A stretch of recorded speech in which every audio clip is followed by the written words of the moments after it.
السلام علیکم ورحمۃ اللہ وبرکاتہ. جی عاقل صاحب, میں مسز الیاس بات کر رہی ہوں. میرا سوال آپ سے یہ فرام لاہور, میرا سوال آپ سے یہ ہے کہ جو فرض نماز صبح کی قضا ہو جاتی ہے, یہ تو ہے کہ ہم اس کو ادا کر سکتے ہیں زوال سے پہلے پہلے, لیکن اگر زوال کے بعد ادا کریں نماز ظہر سے پہلے ادا کرنی چاہیے دو فرض, یا نماز ظہر پڑھ کے پھر ادا کریں جو دو فرض قضا ہو جاتے ہیں. ظہر اگر وہ صبح کو پڑھیں گے زوال سے پہلے تو ڈیفینیٹلی اس میں ہم سنت بھی ادا کریں گے, لیکن اب اگر زوال کے بعد ظہر کے وقت کیسے ادا کریں گے, اس کو پہلے یا بعد میں؟ بہت شکریہ, جزاک اللہ. نحمدہ ونصلی علی رسولہ الکریم, اما بعد. آپ دیکھ رہے ہیں نور ٹی وی جدہ اور میں ہوں آپ کا دوست, آپ کا ہوسٹ محمد عاقل, جدہ سے, مملکت سعودی عرب. رہ جانے والی نمازوں کے بارے میں سماحت شیخ عبدالعزیز بن باز مفتی مملکت سعودی عرب سے پوچھا گیا کہ کس طریقے سے ادا کی جائیں گی, تو شیخ رحمۃ اللہ علیہ نے فرمایا کہ نمازیں جب چھوٹ جاتی ہیں تو وہ ترتیب کے ساتھ ادا کی جاتی ہیں جیسے کہ اللہ رب العالمین نے انہیں فرض کیا ہے. اس سلسلے میں آپ کی خدمت میں قدر تفصیل سے عرض کر دینا چاہتا ہوں. ائمہ ثلاثہ, امام ابو حنیفہ رحمۃ اللہ علیہ, امام مالک اور امام احمد ابن حنبل رحمہم اللہ کا مسلک یہ ہے کہ فوت شدہ نمازیں قضا کرتے وقت ترتیب واجب ہے. قضا کرتے وقت مطلب ان کو پڑھتے وقت. اس کی دلیل خندق والے دن نبی کریم صلی اللہ علیہ وسلم کی کچھ نمازیں رہ گئی تھی تو آپ نے انہیں ترتیب سے ادا کیا تھا. حضرت جابر ابن عبداللہ رضی اللہ تعالی عنہما بیان کرتے ہیں کہ نبی کریم صلی اللہ علیہ وسلم نے جنگ خندق والے روز عصر کی نماز غروب آفتاب کے بعد ادا کی اور اس کے بعد مغرب کی نماز پڑھی. تو جس سے یہ پتہ چلتا ہے, یہ صحیح بخاری اور مسلم کی متفق علیہ حدیث ہے, صحیح بخاری حدیث نمبر 641 اور صحیح مسلم 631 پر, اس سے یہ پتہ چلتا ہے کہ ترتیب بہت ضروری ہے. اور ایک دوسری حدیث میں نبی کریم صلی اللہ علیہ وسلم کا فرمان ہے, تم نماز اس طرح ادا کرو جس طرح تم نے مجھے نماز ادا کرتے ہوئے دیکھا ہے. صحیح بخاری کی حدیث نمبر 631.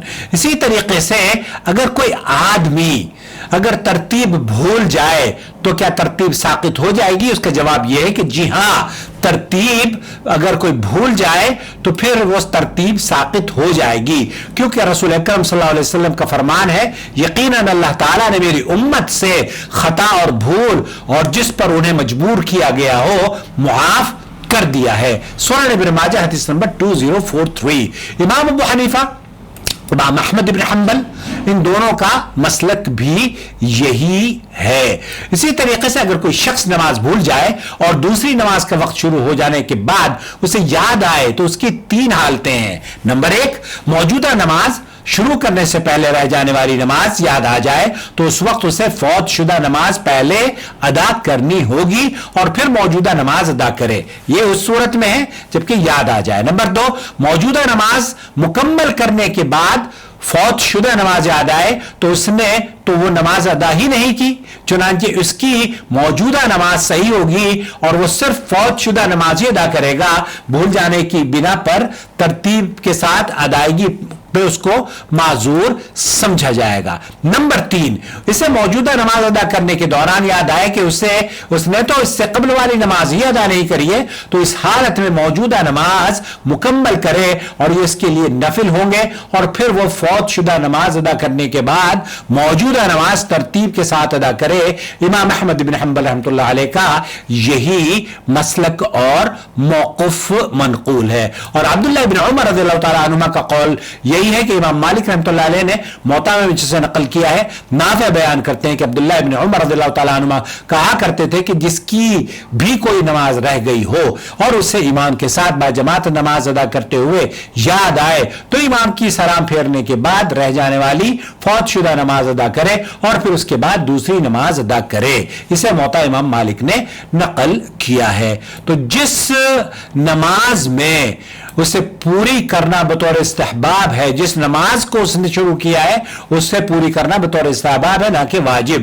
چنانچہ اگر وہ اس نماز کو توڑ کر فوت شدہ نماز ادا کرنا چاہے تو وہ کر سکتا ہے. اور اسی سلسلے میں سماحت الشیخ عبدالعزیز ابن باز نے اسی موقف کو اختیار کیا ہے.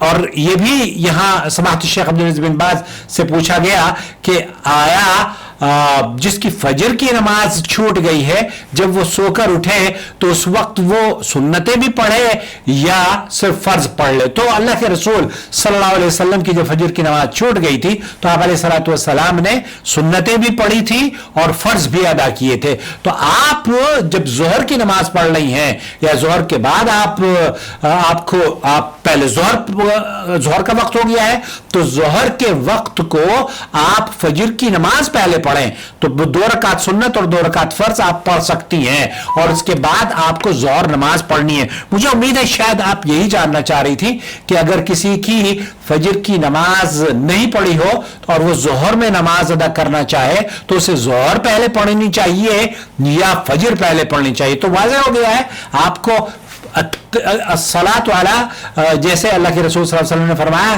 صلوا کما رأیتمونی اصلی، اس طریقے سے نماز پڑھو جیسے مجھے نماز پڑھتے ہوئے دیکھتے ہو. تو یہ آپ کی خدمت میں بالکل واضح کر دیا گیا ہے. السلام علیکم ورحمۃ اللہ وبرکاتہ. اس ویڈیو کو پلیز شیئر کریں اور اگر آپ نے ابھی تک ہمارا چینل سبسکرائب نہیں کیا ہے تو سبسکرائب کر لیں. کیوں؟ کیونکہ گوگل یہ کہتا ہے کہ ہمارے ویورز میں سے 70 یا 75% لوگ ایسے ہیں جنہوں نے چینل سبسکرائب نہیں کیا ہے. سبسکرائب کر لیجئے اور آپ اگر فیس بک پر ہیں تو فیس بک فالو کیجئے. وَأَقِيمُوا الصَّلَاةَ وَآتُوا الزَّكَاةَ وَارْكَعُوا مَعَ الرَّاكِعِينَ.